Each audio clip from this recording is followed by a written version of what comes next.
आपने शंकर जी से क्या सीखा? गुलाबी मैया, चश्मा वाली मैया, नहीं चश्मा लगाए रहो, चश्मा से कोई दिक्कत थोड़ी है। मैया आप बताओ मेरी माँ, शंकर जी के मंदिर में आप गई हो, क्या सीखा?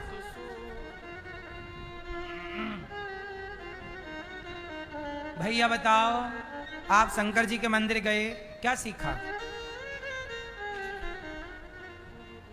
मंदिर जाते सब हैं, सीखते क्या हैं? कुछ नहीं। हम सीखने थोड़ी आए हैं मंदिर, हम तो पानी चढ़ाने आए। हर ओम नमः शिवाय, ओम नमः हर हर महादेव, हे भगवान।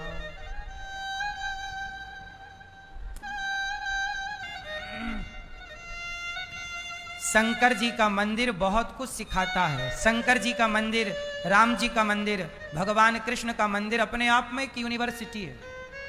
सीखना चाहो तो, नहीं सीखना चाहो तो कुछ नहीं है। सुनो, शंकर जी के मंदिर से मैंने क्या सीखा? केवल मैं मंदिर जाता नहीं हूं, मंदिर में बैठे अपने आराध्य के बताए रास्ते पर मैं चलता भी हूं। शंकर जी का मंदिर क्या सिखाता है? शंकर जी के मंदिर में ऐसा कोई मंदिर ना होगा शंकर जी का जिस मंदिर में माता पार्वती ना हो। कौन ना हो? शंकर जी सदा अपनी पत्नी के साथ हैं। किसके साथ हैं? जोर से। और पार्वती हमेशा किसके साथ हैं? शंकर जी के।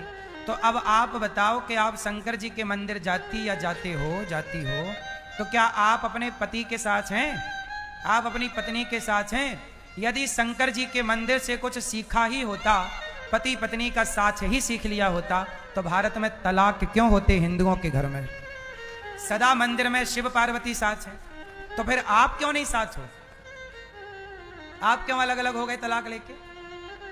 तो मंदिर जाने का फिर तात्पर्य क्या निकला? जब हमारे आराध्य पत्नी के संग है, तो क्या तुम उस आराध्य से भी बड़े हो? तुम क्यों नहीं रहते अपनी पत्नी के संग?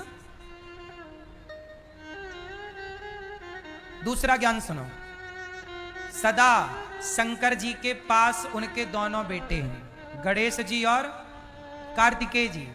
अपने बच्चों को सदा अपने सामने रखना। यदि आपसे ओझल हो गए, दूर हो गए, तो उनके बिगड़ने की संभावना बढ़ जाएगी। इसलिए शंकर जी अपने बच्चों को सामने। मैसेज है कि आप भी बच्चों को देखते रहो, सामने होंगे, क्या खा रहा है, कहां जा रहा है, किससे मिल रहा है। बच्चे धीरे धीरे बिगड़ते, एक दिन में कोई बच्चा नहीं बिगड़ता।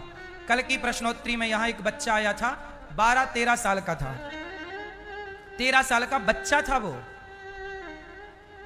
ठीक से कपड़े पहनने नहीं आते होंगे उसको, उसकी माँ उसे नहलाती होगी, इतना छोटा था। लेकिन वो पढ़ाई नहीं करता, सिगरेट पीता। 13 साल का है, 13 साल, सिगरेट पीता, बीड़ी पीता और पैसा चुराता घर से।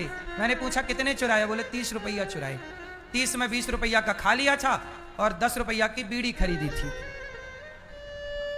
ये बात उस बच्चे की नहीं है।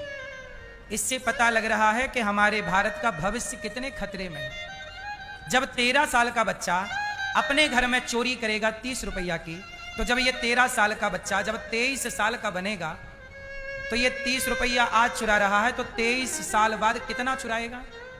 तुम्हारे घर में, हमारे घर में फिर डाका कौन डालेगा? उस पैसे के लिए हत्याएं कौन करेगा? यही बच्चे, क्योंकि ये बचपन में भटक गए। और गलती उस समाज की है, हमारी और आपकी गलती है, माता पिता की, मेरी, आप सबकी गलती। कोई भी बच्चा दारू पी रहा है 15 साल का, कोई भी लड़का लड़की गलत जा रही है और समाज उसे चुपचाप देख रहा है, तो बताओ उस लड़के की क्या गलती है? लड़के, जवानी तो बिगड़ने के लिए ही होती है। जवानी का नाम दिया है अंधी। जवानी कैसी होती है? अंधी। लड़कपन अंधा है, जवानी अंधी है। अब उन अंधों को रास्ता माँ बाप ना बता पाए, समाज ना बता पाए, तो बताओ गलती उन बच्चों की है या समाज की, जो रास्ता ना बता पाया, जो गलत से सही दिशा ना दे पाए? आप ही बताओ किसकी गलती है? आज समाज जिम्मेदारी निभा रहा है, आज समाज केवल निंदा चुगली करने में लगा है। तुम्हारा बेटा बिगड़ता है तो लोग मजाक उड़ाते हैं, मजाक उड़ाना सही है, क्या आप सुधार नहीं सकते? क्या तुम्हारी जिम्मेदारी नहीं है? यहां कोई बच्चा आता है, बहुत सारी लड़कियां आ जाती हैं यहां भाग के अपने घर से, हम उन्हें समझाते हैं और फिर उनको उनके माँ बाप के हाथ में सौंपते हैं। छोटा बच्चा आता है, बिगड़ जाता, हम समझाते हैं। हम ये थोड़ी कहते हैं कि यार तुम भाग के आ गए हो, चलो तुम सिगरेट पीते हो तो अच्छी बात है, नहीं, हम उसे पूरी जान लगा के समझाते हैं और ऐसा समझाते हैं कि वो बिल्कुल सदा के लिए सुधर जाता है। उसको भी सुधार के भेजा हमने। क्या ये जिम्मेदारी आप सबकी नहीं है? आप लोग क्या करते हैं? हंसते हैं, अरे वो लड़का 13 साल का बीड़ी पी, हंसो। तुम्हारा बेटा भी तो पी रहा होगा कहीं छिप के बीड़ी, तुम्हारा बेटा भी तो कहीं छिप के शराब पी रहा होगा, उसे भी कोई देखने वाला देख के चला गया होगा। काश देखने वाले ने उसे रोका होता, काश देखने वाले ने उसे टोका होता। जब समाज रोकती और टोकती है ना, तो लोग बिगड़ने के पहले 100 बार सोचते हैं कि यार लोग क्या कहेंगे। अब यहां तो लोग क्या कहेंगे के नाम पर बस ये कहते हैं कि देखो बिगड़ गया। क्यों बिगड़ा? क्यों बिगड़ा? आपने क्यों बिगड़ने दिया? इसलिए शंकर जी का मंदिर यह सिखाता है कि बच्चों को सामने रखो, जब तक वो पूरे संस्कारी ना हो, जब तक पूरे वो जिम्मेदार ना हो, बच्चों को दूर ना करिए, छोड़िए ना।